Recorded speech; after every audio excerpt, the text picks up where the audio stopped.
You've met dragons that burn cities, dragons that guard treasure, dragons that cast spells older than language itself. But this dragon we're going to talk about today doesn't care about your gold. It wants your memories.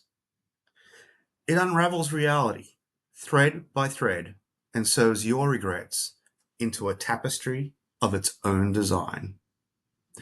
Welcome to Dragon Week with the Creepy GM and our featured dragon for the week. This is a special Dragon Week special from the Creepy Codex series that I'm building out. I wanted to just join in with all the other creators who are putting out stuff this week around dragons and dragon-like creatures. I have got the Threadweaver Dragon to present to you today. The Threadweaver Dragon is not your traditional dragon, and that's basically what I've always tried to do with the things I'm creating in the Creepy Codex series. It's all about eerie, odd, weird, out of left field, and the Threadweaver is no exception. It is one of the featured creatures of the upcoming Monsters and Creatures rulebook. There's only a limited number of those, but they get a full treatment of all sorts of content, pages, information. So you can take this dragon and put it into your campaign as is without very much prep at all. What you'll find here is you'll find lore and origins, which includes when it was first sighted in my world of Varen. A blind oracle was awoken when she felt these glowing threads sewn across her eyelids. And that was in the area of the Ashen Keep. But I'm not going to talk too much about that. I want to talk more about, what this dragon is and what it does. And it's not born like a normal dragon. It doesn't come out of eggs and things. It comes out of the actual strands that make up the fabric of reality. They unravel and then rethread themselves into these cosmic anomalies that are born from the loom between worlds. Threadweavers don't build empires or raise armies. They are actually marks of new eras or the ends of eras. They look at different ways and regions that are growing or declining and capture those memories as part of their way of surviving. They actually do form from abandoned timelines, unrealized possibilities. And because of this, their bodies are constantly shifting. They're composed entirely of glowing animated threads. And you'll see that throughout this PDF of the Threadweaver Dragon. You'll see that in here I've also defined some variants. The Dreamweaver, who's focused on dreams. The Fate Weaver, who looks at probability and fate-related activity. And even like the Wild Pattern, something that's a bit corrupt, a bit unusual, speaks in riddles, and causes time to loop within itself. They're curious, not cruel, but they may not know what they do, given how big they are and how much their presence alone can affect the world around them. All Threadweaver dragons have certain shared abilities. Because they're made up of thread, they're immune to certain things like restraints, and they can get through small gaps as threads. They have psychic attacks, and their physical manifestations are around memories that they've captured that can be act as traps, physical lures, and maybe even magical sort of weirdness. And they love pattern magic.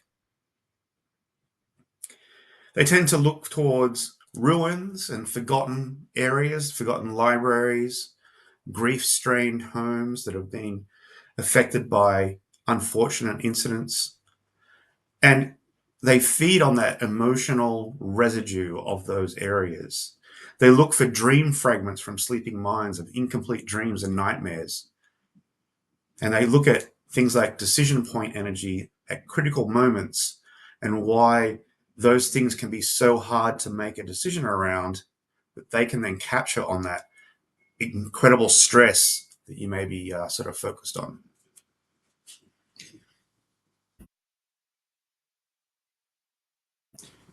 Within the pages of this PDF, you'll also find adventure and encounter possibilities. There's a whole table here where you can just randomly figure out how a Threadweaver might appear in your world, as well as some tips and tricks on how to actually use a Threadweaver depending on what campaign level and combat ratings you're looking for.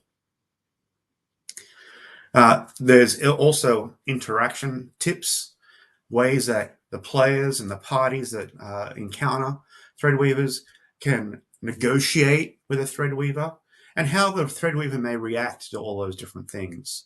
Whether they trade and whether they will even negotiate, depending on what the party is doing and trying to get to.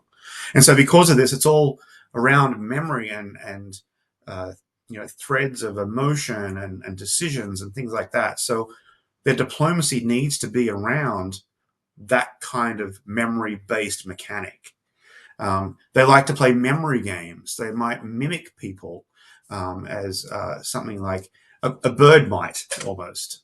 And there's some tips here for how you might be able to socially role play in Dungeons of the Mind type role playing settings.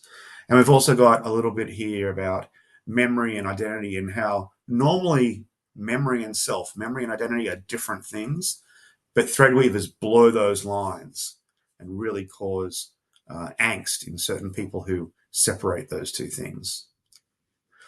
I've given all featured creatures in the rulebook feature at least 3 campaign hooks that include both a baiting the hook section to get the party interested in wanting to trace down whatever this thing is, and they've taken the bait section where now you can read both GM notes as well as read aloud text ready to go for you to actually help your players understand what they just stepped into. And so there's the borrowed identity, the loom unwound, and the third one for this dragon is the Stitcher's ransom.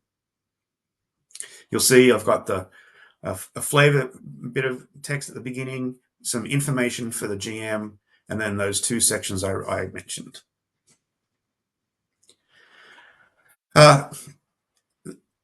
What's a dragon without treasure? And so I've got a nice treasure and reward section here. Some rewards might not actually be physical treasures, but you'll see I've tried to include actual magic items and other treasure that may be associated with the Threadweaver, as well as some what I call lair-only rewards. In the Dungeons rulebook, it's called Dungeons-only rewards, and those things are things that are only usable within that space. So these things, like the resonant thread map, are only usable within the Threadweaver's lair and will help you find hidden chambers that might lead to other things of interest to your players. I have not all featured animals have this, but for Threadweavers, because they're so special, I wanted to also call out what happens when they perhaps die with memory shockwaves and echo tangles and psychic damage left, right, and center. And the last bit here, the last column here, is the tangled in the web, and that's just connecting this Threadweaver Dragon to other content within the Creepy Codex, Creepy Compendium series. And so you'll see, for example, there's a memory grafted PC in the April Patreon for, I think, $6 and up members. I should say this PDF will be free for all members, including free members. So if you'd like to get your hands on this, check out the Patreon link, which I'll include in a comment below, and you can download this for free and use it how you will. But you'll also see some other rule books mentioned here, including the Paper City of Ink and Quill, which I'm quite excited about as I'm building that out today. Then you have full stat blocks for the different stages of the Threadweaver, from wormling to the young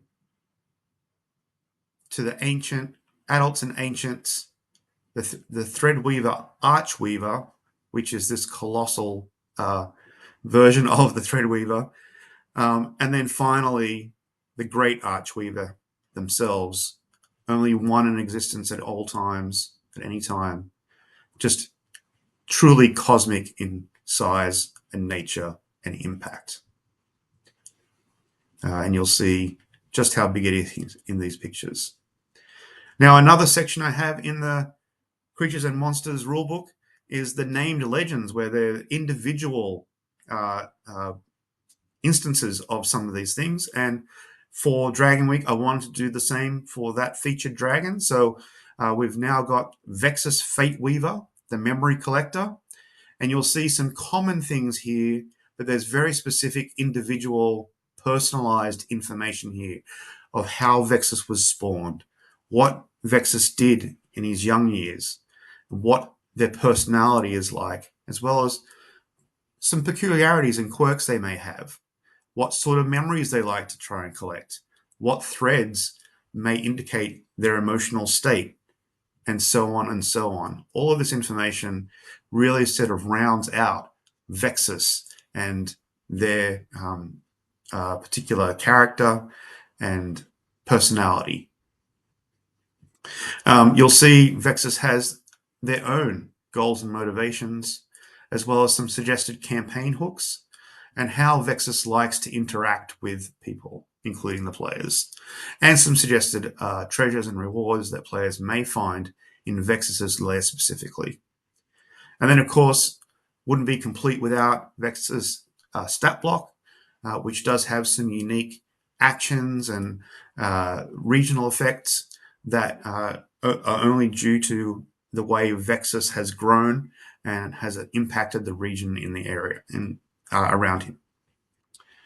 And then the other third section, main section in the Creatures and Monsters rulebook is the Monster Vault.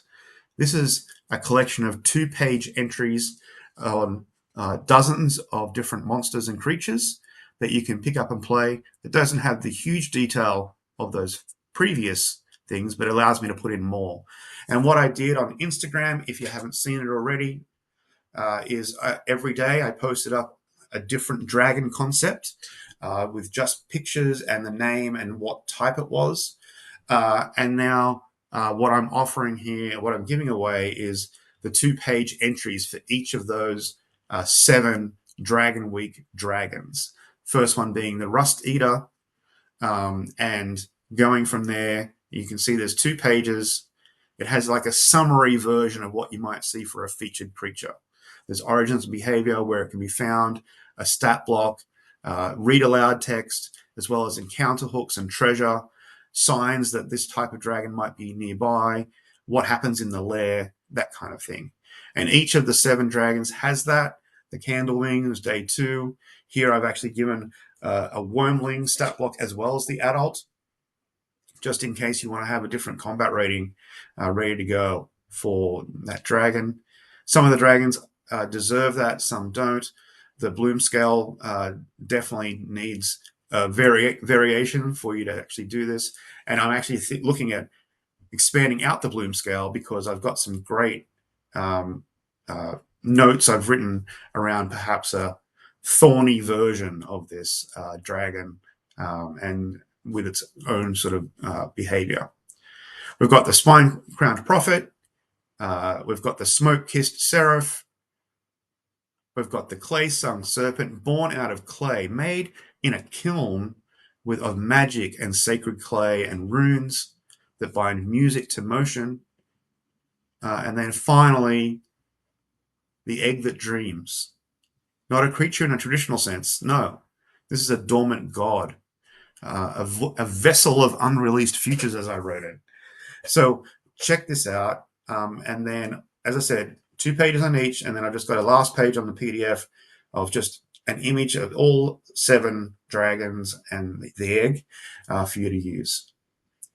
If you want to know more about all of this, please check out my Patreon, the Creepy GM, the Creepy Gamemaster, where I'm giving you a seat at the table as I'm building out more and more of this content as I continue to build out the rule books, the tokens, the battle maps, and the other things like novellas and stories and some music that I'm creating to go along with the different areas here. I hope you enjoyed my 8 dragons. I certainly loved making them and trying to get some creative. And so please comment below. Tell me what your favorite dragon was and why, and whether you can see a place for it in your world. Until then, till we speak again, stay creepy. Thanks, everyone.